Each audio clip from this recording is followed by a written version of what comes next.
I'm Connor Northrup, and I'm joined by UFC middleweight Julian Marquez. What's going on, Julian? How you doing, Connor, man? Doing good, doing good. Now, obviously we're at different times now, so what have you kind of been up to lately? Man, I've just been utilizing this time where I've been training, still working out, trying to find just a core group of people. I'm not going to gyms or anything, and kind of like educating myself on different things. So like whenever this, lockdown lifts up, I'll have something more and have just more into my arsenal, whether it be real estate, whether it be stocks, whether it be just another side business to keep going. Yeah. Now I saw you. You just mentioned real estate and stuff. I mean, is that like a job you do along with fighting? I'm looking into it right now. I've been looking into it for a long time. So right now I'm in the process of getting my real estate license. So that's one of my goals is at the end of this, I want to go straight in, take my test, and then now we'll have a real estate license and be able to start flipping homes. Yeah, awesome. And what made you like want to get into that? There's many things. My dad does a bunch of real estate. He owns a bunch of property. A good person to always follow for MMA fighters or anybody interested in their career is James Krause. If you ever watch him, he has a lot of property. He talks about a lot of investments and things like that. And in all honesty, we need liquid assets and capital gains that are going to help bring money and revenue into our pocketbooks or into our lives after fighting, because regardless as much money as you make fighting, it's easy to spend that money. So as long as you have something that keeps paying you when you're sleeping, that's the goal. Yeah, for sure. And I also saw too you have a YouTube channel. I mean, have you like spent any time like brainstorming ideas like for that or anything? Oh yeah, I have a bunch of ideas, and when this lockdown gets up, I'm ready to rock out. I wanted to do a bunch of them now, and I was actually in the process of doing some pretty cool things, but my camera guy ended up like getting super sick, so he just wants to stay away from everybody just in case, and I backed that. Yeah. Now, do you have like big plans for like the YouTube too, as far as like growing that? I mean, would you eventually would you like to kind of do that? Like, because some people are doing this like a full-time thing almost. Yeah, as long as it keeps going in traction, like my one of my videos was beat my meat. I walked around the strip and just asked random people to Yeah, punch I my saw stomach, that. things like that, just like joking things. And if it turns into something, then yeah, but I'm not gonna put my full on like power into like the comedy thing. And I'll look at the podcast. The podcast I think would be great, especially being in Vegas and all the fighters that come here and all like the personnels that come through and the people that I know. The podcast would be a good idea. And then I got some other things that I'm not going to announce just yet, but they're in the works right now. Yeah, very cool. And now I think last time we saw you actually in the octagon was July 6th, 2018. So what have you been up to since that time? Losing my mind. That's the best way to do it, man. Through that whole process, what happened on July 16th, I did tear out my latimus dorsi tendon. So I've been in recovery and rehab to try to get my arm back together for the past, 600 plus days. And during that time, man, again, it was just educating myself on different styles of investments, still trying to find a way to train, keep my weight low, and try to stay positive because, during that process, I didn't have a hey, you're going to be back in 6 months. It was like every 3 months, every 3 to 4 months, I'd have to go see the doctor, and the doctor would give me an extension, or the doctor would not have an answer. So it was just, it's been a rough time, but during that time, like I said, just been looking at ways to invest money and to get some capital gain. Yeah. And like when you're talking about it too, I mean, because of that, like, was this one of the first times that maybe like, did this force you to kind of think about maybe like life after fighting and things like that? Or have you always kind of been conscious about that? You know what? Honestly, and the way I look at it is it's a blessing, because I was looking at it like, man, I'm single. I made 70 plus thousand on my first UFC bout. Like, I'm good to go. I don't really spend money on dumb things. So I'm like, yeah, let's go. Like, if I keep making this money, I'm gonna be rich. And the thing is that like I had nothing really coming in. I had a side job that I still worked while I was in the UFC. I never gave it up, and it kept keeping that going. But honestly, whenever this injury happened and I was out for 5 months of like I couldn't work or do anything, that's whenever I was like, oh, okay, like, yeah, I need to figure out something to do and get revenue coming in, where I'm not sitting there working a minimum wage style job or just above average job, Yeah. What was the side job? Top golf. Oh, okay, cool. Yeah, Top Golf. And I would drive medical patients as well.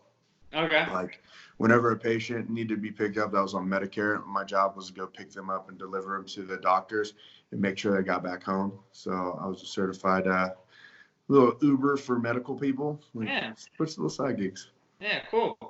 And now another thing I want to talk to you about too is I saw just based on your Twitter, I mean you're pretty active like in the MMA community. I mean it seems like you watch a lot of fights, that kind of thing. So being away from the cage so long, I mean how much did that kind of help you? So I don't have it right next to me, and I probably should have. So I was actually it helps me a lot. One of my friends who tore his arm out in high school, his name's Brad Perkins, and this kid was a phenomenal wrestler. He went to an Ivy League school to wrestle in college. The guy's super intelligent, and he told me, he's like, hey Julian, you need to re-fall in love with the sport. He goes, I'll do it with you. Just give me your fight pass, log in. Mm-hmm. He goes, I want you to look at every fight and watch them and then break down every fight. So what I started to do is looked at all the middleweight divisions, and I watched each fighter and I watched the fights over and over. And I have a pen and paper and I wrote down every single person's like strength, weakness, movement, style. I wrote it all down to the point where whenever I started looking at matchups in the middleweight division, I like started gambling, and I was like, maybe like this matchup's a good matchup, but through this person's this, that, and the other, I was like, this plus 200 or this underdog, I was like, I think the line got to match up, and I just put a little bit of money and then that person would win. And then I've just been picking them ever since. Cool. But I have a giant 200-page notebook of all middleweights, all heavyweights, all, I think a little bit, I wouldn't say all, but a little bit of the welterweights in there. And I've just been watching them over and over, and I wrote down everything. So it helped educate me on that. Yeah. Yeah, I mean, you're in the perfect place to bet on fights too, so. Oh, yeah. I definitely am. Don't bet, guys. Yeah. But cool. And and also too, I mean, just as far as like, because obviously, you have a passion for the sport, so being away from it, like being on Twitter and like just seeing different interviews and stuff too. I mean, does that help you too? Just kind of like fulfill that like a little bit when you couldn't go out and train and stuff. You could at least like kind of see what was happening on like in the MMA world.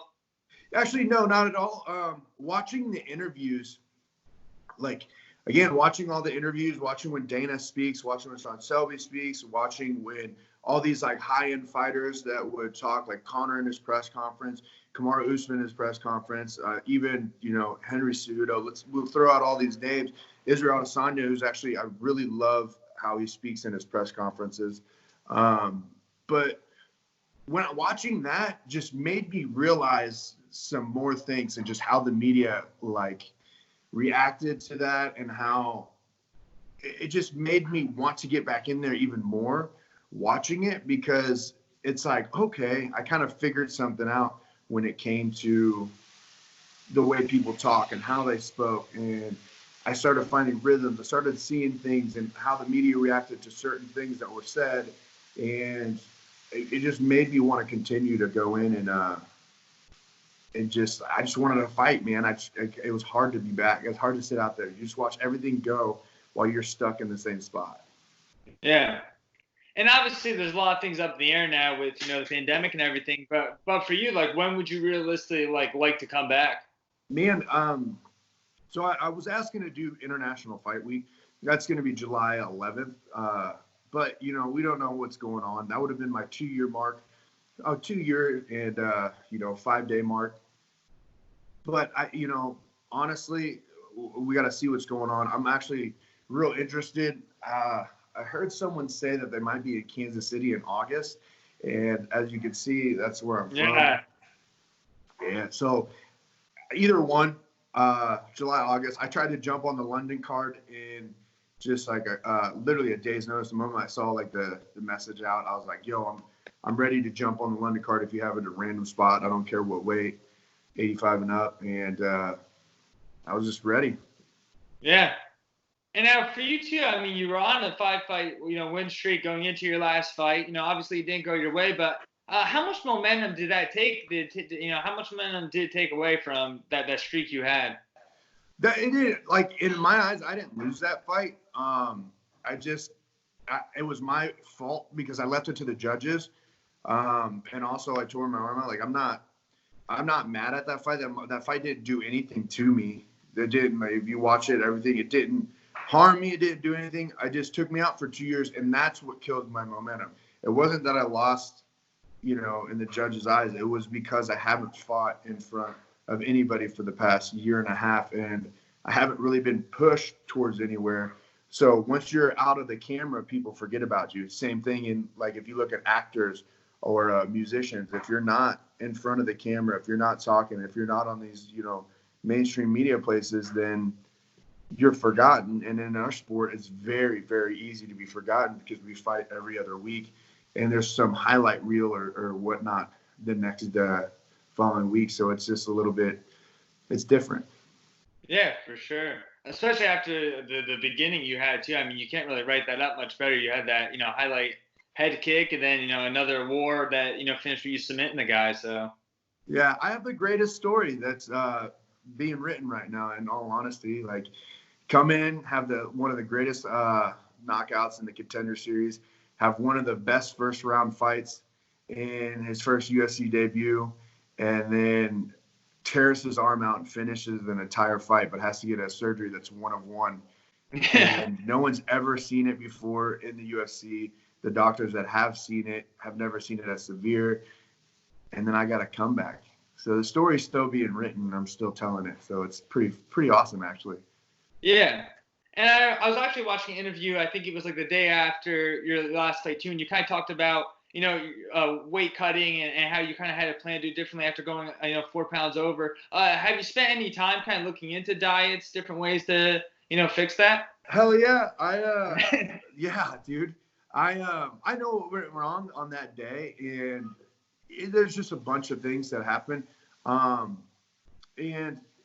what's crazy to think about it is that, my body, there was something wrong with my body prior to where I shouldn't. And you could see my body kind of, it messed itself up. I mean, I had a tear that wasn't ever supposed to happen. So something was wrong with my body prior to that. And just being a knucklehead, I didn't care, and I decided to go with it. And I made that my burden. So I live with it. And I've done a lot of different types of diets. Like I went vegan for 90 days. I support anyone that does vegan, but I'll never do it in my life again. I went vegetarian for 120 days. It's not bad, nothing too fun. I did the Whole30 for 60 days. And I've done a whole different plethora of different diets. And I like some of them, and we've been working on them, and they've been really, really helping out a lot. Yeah. Awesome. I mean, it seems like you've had, pretty time well spent. Yeah. I mean, you got to try it too. Now I can sit there and argue with somebody that chooses not to eat meat and explain to them why I don't like it. Yeah. Even though you try to push it on me, it's like, hey, I did it. So I can totally dog it if I want to, but I'm not going to.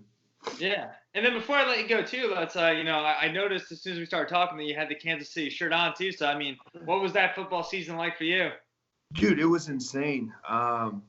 It was just like, I don't know how to explain it, man. You gotta, like, I never in my life would ever have told you that I was gonna see the Royals win and the Chiefs win during my lifetime. Like I never would have. Like we grew up in, like I'm in like 7th, 8th grade. Remember the Chiefs are going to the playoffs and losing, and every time the Chiefs always went to the playoffs and lost.